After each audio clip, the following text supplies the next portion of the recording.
Hey guys, welcome back to 90 Feet From Home. I'm your host Ashley, and today we are going to talk about mascots. But before we do, in the promise that I always keep failing on, I'm going to show you guys my new shirt because it's from kind of a smaller company and I want to promote them a little, even though this isn't sponsored. I did pay for this myself, but if you don't know, I go on road trips every year to go to new major league stadiums in the quest to go see all 30. So part of that is I had to find a shirt that was kind of perfect for that kind of experience. And the Ballpark Guide had a 50% off sale recently, and I picked up this gem, which I thought was super perfect.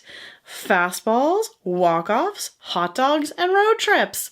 Doesn't get much better than that, I don't think. So I'm gonna link that down below. Like I said, it's not a sponsored product, but it is actually a really nice shirt, and sometimes they have sales. So follow them on Twitter and have a check out of their store. There's some really cute ones. I have another one that's kind of a fun orange that I'll be wearing sometime later. But yeah, that's what this new and exciting one is. So now that I've done that, you guys, let's dive into mascots. Now, some people hate mascots, some people love mascots. I am in the later camp. I am a disciple of the Church of Gritty, who is the mascot for the Philadelphia Flyers hockey team. But yeah, there are mascots all over baseball, and I think that they're fantastic. They're a lot of fun. The entire goal of them is kind of to cheerlead, right? To like get crowds excited, to get people involved, to create a hype atmosphere. They appeal to children, they appeal to the young at heart, and I'm just going to give you guys a breakdown of which mascots belong to which teams. On that fun note, also not sponsored, I am a huge fan of S. Preston's designs and his art and all of that, and I just wanted to point out that he does have in his minimalist design series a bunch that are specific to mascots. So you will see I have Raymond from the Tampa Bay Rays, and Orbit. Ooh, that one's glossy. Shiny. Orbit from the Houston Astros. I also have a Paws one that is framed and hiding. These ones just haven't been framed yet. But check out, I will link his store down as well. He also does ballpark princesses and stuff like that. But if you are into mascots, I highly recommend checking out S. Preston Designs. He also does minimalist ballpark prints and all of that sort of thing that are really enjoyable and fun to look at and make for a very easy gallery wall. I'm just saying. I don't know if you're keen. So yeah, I'll link those down below as well. Every major league team has their mascot as a print, and they are fully endorsed by the MLB. So just be aware of that they're not just knockoffs. They have been approved by Major League Baseball. So without further ado, as now I've sent you off to go purchase things and enjoy your lives and empty your wallets, now you know how I live. Please, I spend money so much. I buy so many shirts, it's absurd.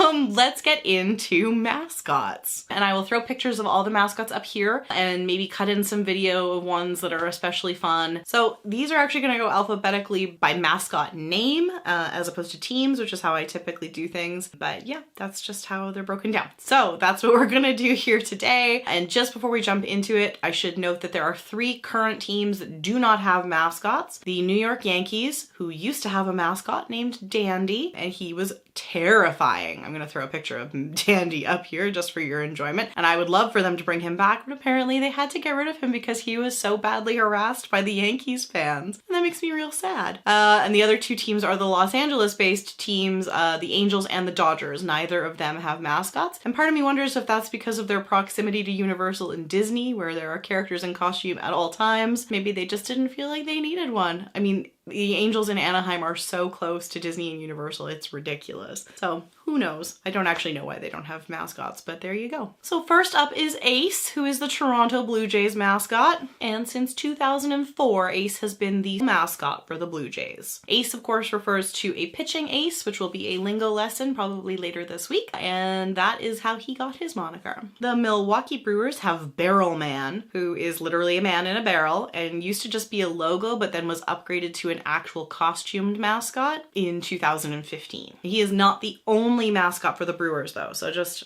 keep that in mind. Baxter the Bobcat is the Diamondbacks mascot, which is super funny to me because you would think a team named after snakes would have a snake for a mascot, but no, they have a bobcat. Now, I grant you the bobcat is native to Arizona where the Diamondbacks play, so that could also be a factor. Now, we talked about Barrel Man, but Bernie Brewer is by far the best known and best loved of the Brewers mascots. And he has been around since 1973. And if you ever go to a Brewers game, pay close attention to the big old slide up above the outfield because he will take big slides down there whenever the team home runs or whenever something good happens. It's pretty entertaining. Billy the Marlin is the Marlins mascot. That one's pretty literal. You'll find a lot of the animal team names are fairly literal, and Billy has been with the team since their inauguration. Blooper is the Atlanta Braves current mascot. They've gone through quite a roster of them, but he is the current one. Clark is the Chicago Cubs mascot, and he's been with the team since 2014. Now in the past, the Cubs, and I mean the way back past, the Cubs tried to use an actual bear at certain points, but that did not go over well, as one might imagine. They also had terrifying costumes that looked like bears, but anyway, Clark is a lot more kid-friendly, and he's just a young, playful cub. The D-backs also have the D-backs luchador as a secondary mascot, which was just really worth noting because who doesn't love a luchador? And he actually came about because of a super popular 2012 giveaway in which luchador masks were given out to fans, and the giveaway was so popular they brought in the luchador as a character in 2013. Dinger is the Colorado Rockies mascot, and if you are wondering why a dinosaur is a mascot for a team named after mountains, it's because while they were building the Rockies Stadium, they actually unearthed dinosaur bones. So it makes a lot of sense to have a dinosaur mascot for a team that plays where they found actual dinosaur bones. And one of the bones they found was actually a giant triceratops skull, and of course, Dinger is a triceratops. One of my personal favorites is a secondary mascot for the Tampa Bay Rays, and that is DJ Kitty, and he is a cat, and he is a DJ. I don't know how else to explain it to you. He is phenomenal. And one of the best and most loved giveaways in Rays history was when they gave away DJ Kitty onesies, and yes, I do have one, and yes, I absolutely will wear it on a future episode. The official mascot for the St. Louis Cardinals is Fredbird, and he is, as one might expect, a giant cardinal. And he's been around since 1979. Now,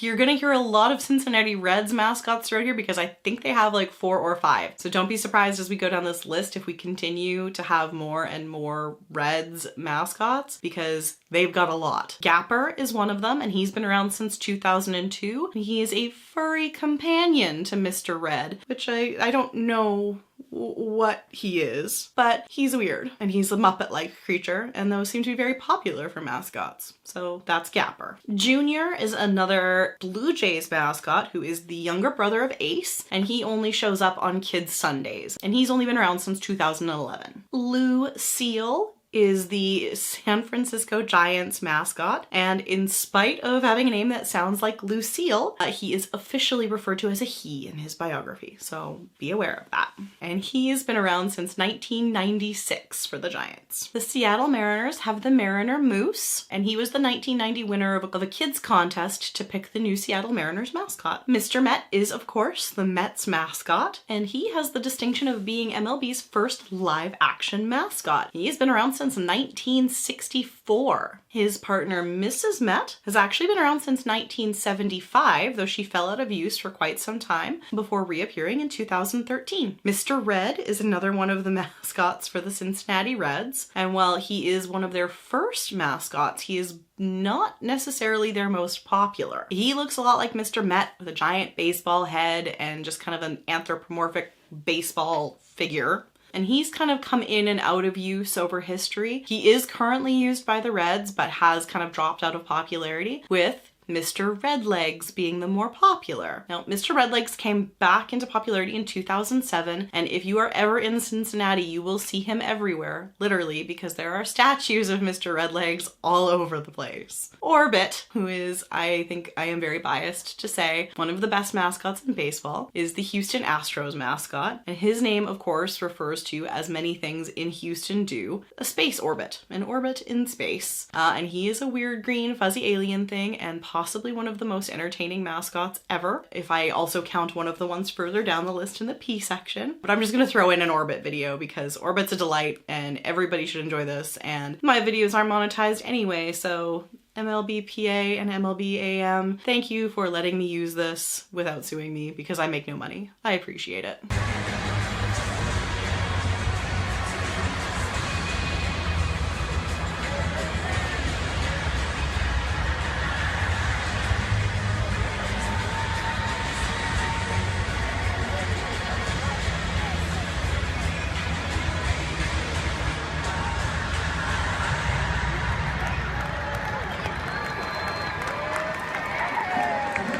Now, Orbit was actually reintroduced as the Astros mascot, replacing Junction Jack when the Astros moved from the National League to the American League. So lucky all of us that that move was made. Since 1979, the Orioles have had the Oriole bird as their mascot, and he likes birdseed and occasionally crab cakes. Very Baltimorean of him. Since 1995, the Detroit Tigers mascot has been Paws, who is a giant tiger. My personal favorite Paws moments are when they do Christmas in July and he becomes Santa Paws. Possibly one of the most famous mascots in all of Major League Baseball is the Phillies Fanatic. I don't know what they're doing in Philadelphia, but they are very, very good at designing mascots. The Fanatic is absurd and ridiculous looking and has no sensible explanation behind his making. But he's a delight. We're going to entertain you with the Fanatic and Jose Bautista.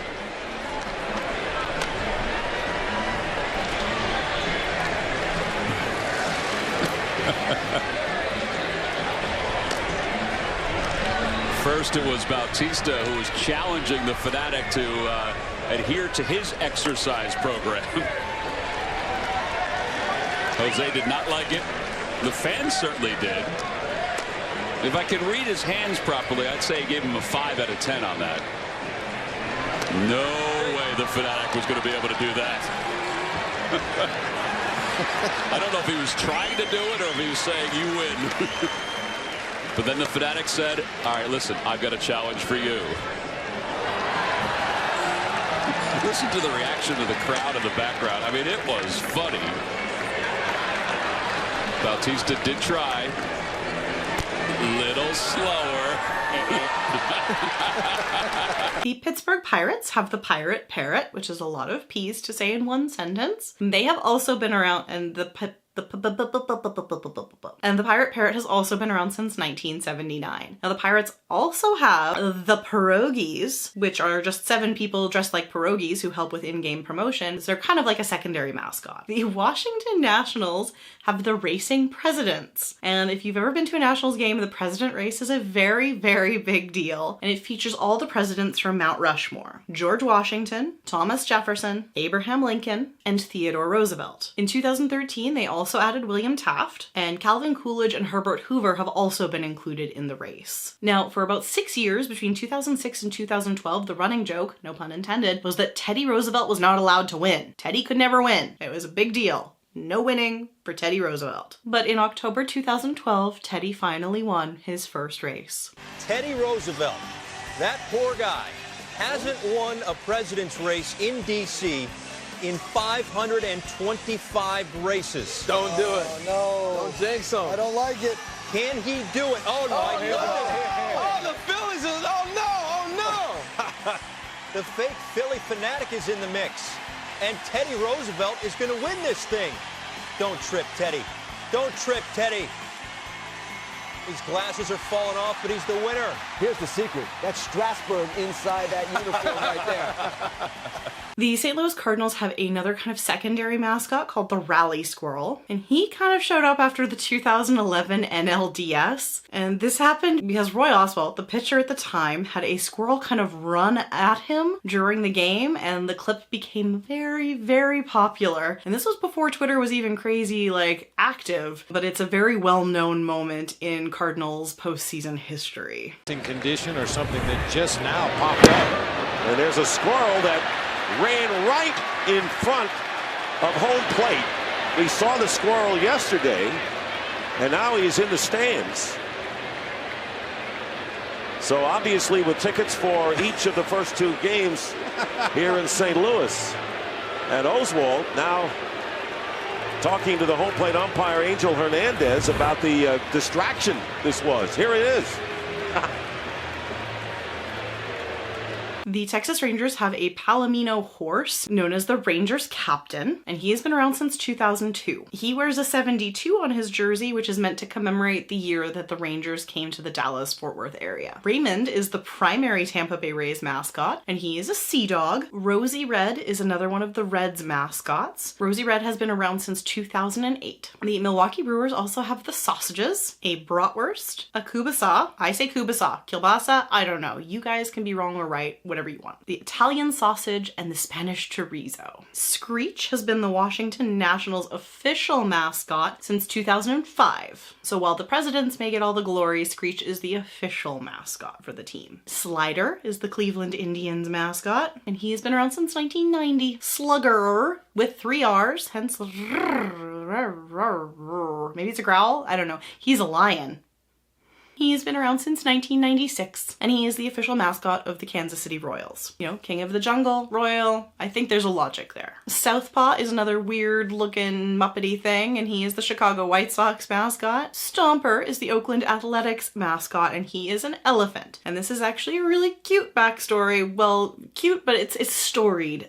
Oakland Athletics history. Former New York Giants manager John McGraw once said that the owner of the Athletics had bought himself a white elephant, meaning it was kind of just going to be a weight around his neck and it was going to be a terrible investment. And the Athletics just turned around and decided to make the elephant their mascot as a result of that comment, which I think is kind of cute. I like the idea of turning people's insults on them and kind of owning them. And so that is how Stomper came to be. And in mascot form, as opposed to just like iconography, he has been around since 1997. The Swinging Friar is the San Diego Padres mascot, and he's been around since 1958 since they were a minor league franchise, and continued to be their mascot when they joined MLB in 1969. TC Bear is the Minnesota Twins mascot. He's been around since 2000, and Wally the Green Monster, named after the Green Monster Wall in Fenway Park, is of course the Boston Red Sox mascot, and he's been around since 1997, and since 1996 he has had a sidekick in Tessie, and she is officially his little sister, and named of course for the unofficial Red Sox anthem Tessie. So there you go guys, a quick breakdown of all the current active mascots in Major League Baseball, and as my battery flashes at me, I'm gonna hope to get the end outro out of this. So remember to hit that like button down below if you liked it, hit subscribe, ring the bell if you want to be notified every Tuesday, Thursday, and Saturday when a new episode goes live. And of course,